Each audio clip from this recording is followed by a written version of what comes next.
Hi guys, welcome back to my channel. Today I'm going to show you guys another Path of Exile video. Just in case you guys don't know, there will be a new expansion for Path of Exile. It's called the Conqueror of the Atlas. It has new endgame content. There's no longer Shaper and the Guardians and Uber Elder. So, there's also a new league coming out, which is the Metamorphosis 3.9. So I'm here to show you my starter build. I will be using the same starter from previous league, which is my Dancing Duo Hero of Agony Pathfinder. This build has not changed much. It has been slightly nerfed due to the changes to the Ravenous Horde cluster. Previously they provide 20% movement speed, now it's 10%, so it's slightly nerfed.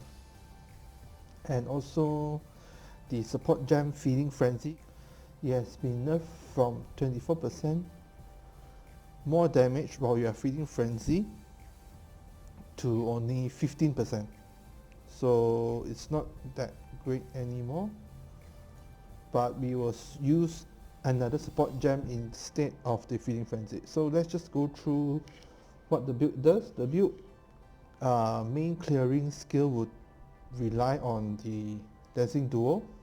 Okay, this would be your clear skill and you can obtain this at level 59.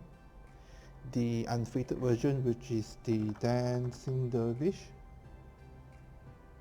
also minimum level would be the level 59. When you hit level 59, you can switch over to this build and start running maps like crazy. So what are the unique items that is required, which is this Dancing Duo River Sword.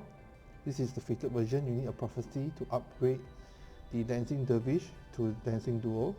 The second required unique would be the Grips of the Council.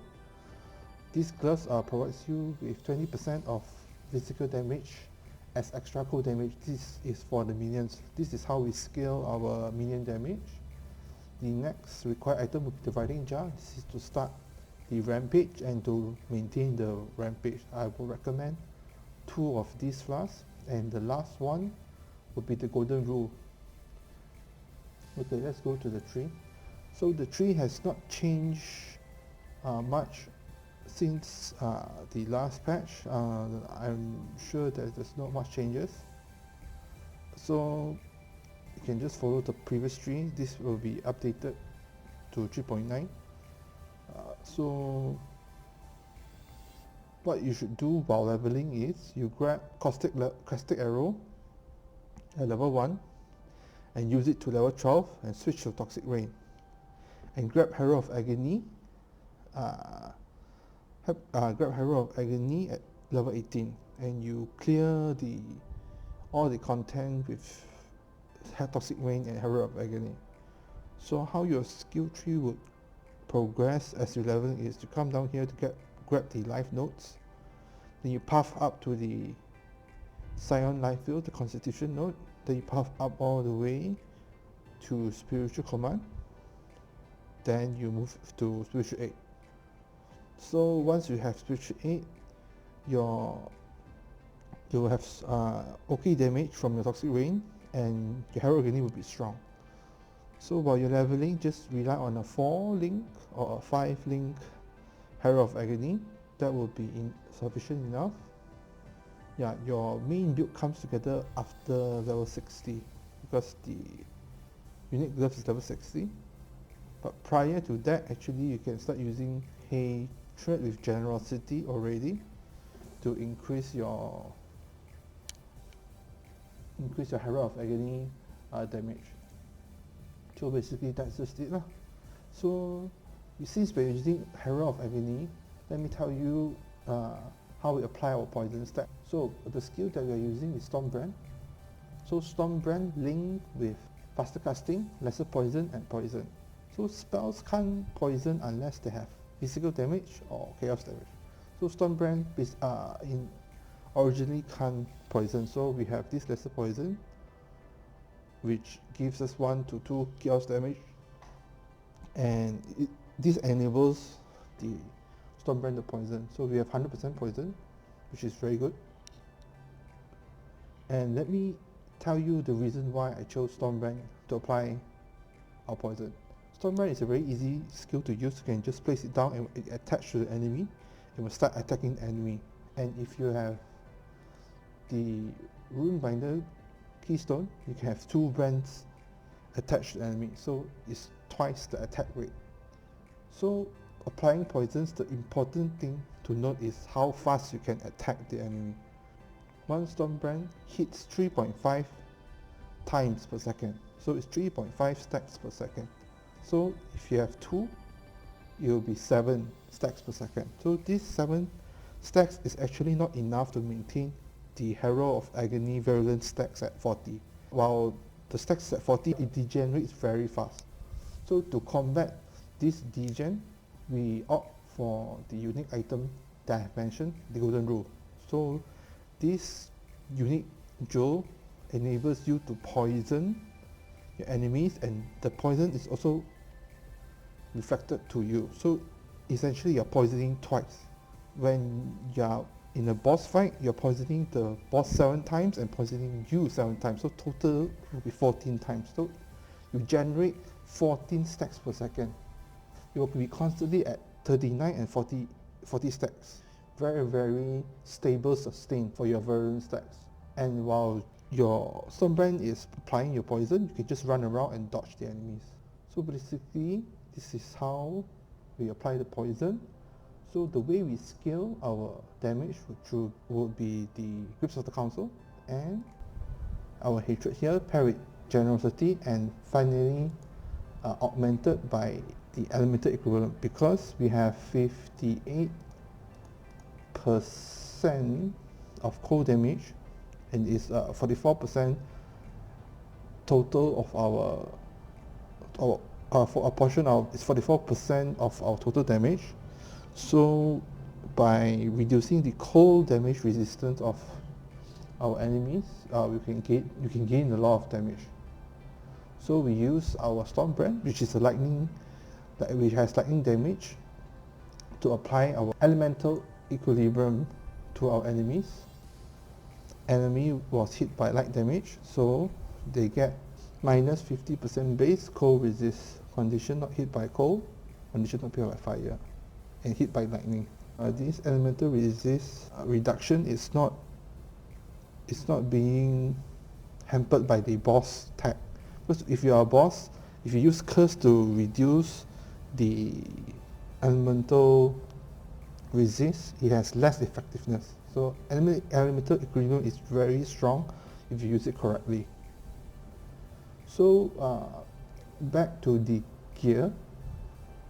Other than these 4 uniques, you don't need anything else.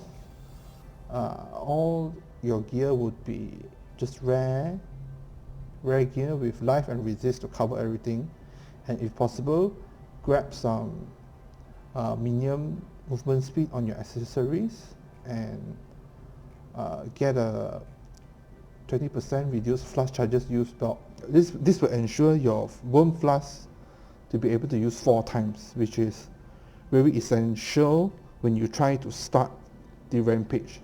So other than that, if you can get a minion have 4% chance to blind on hit with attacks, because this will help increase the survivability. And also the Helmet Enchant. Herald of Agony has 30% reduced mana resistance. If you have this, you can comfortably use a 6-link Herald of Agony with Hatred. If you add in Enlightened Gem or some mana reservation notes in the tree, you can fit in a aspect of the spider or a blood and sand for more damage and additional defensive layer. So basically that's just it. Let me just briefly go through the supports for the Dancing Dervish. So like I said, Feeding Frenzy has been nerfed, so we, instead of putting Feeding Frenzy, we go with Death Mark. It actually provides us with more DPS, but when only focused on the bosses. So it's still strong, even without feeding magic, it's still strong. So you socket them with damage on full life, minion damage, multi-strike, ruthless, add cold, because we have